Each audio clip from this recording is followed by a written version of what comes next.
ôn mới thì mình thòng na ai thưa bạn rồi lại tròn rực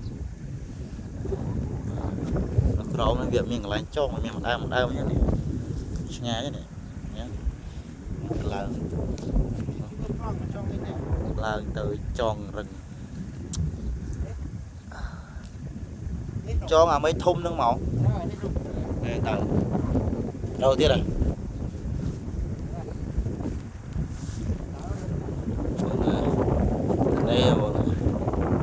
đây đồ đương đạo luôn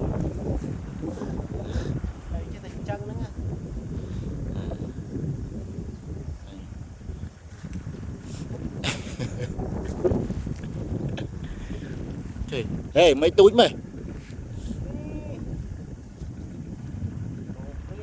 ấy da phải cho thun nó mình cho mà ơi nè thun mà cho đang lớn mình cho nhiều tờ chó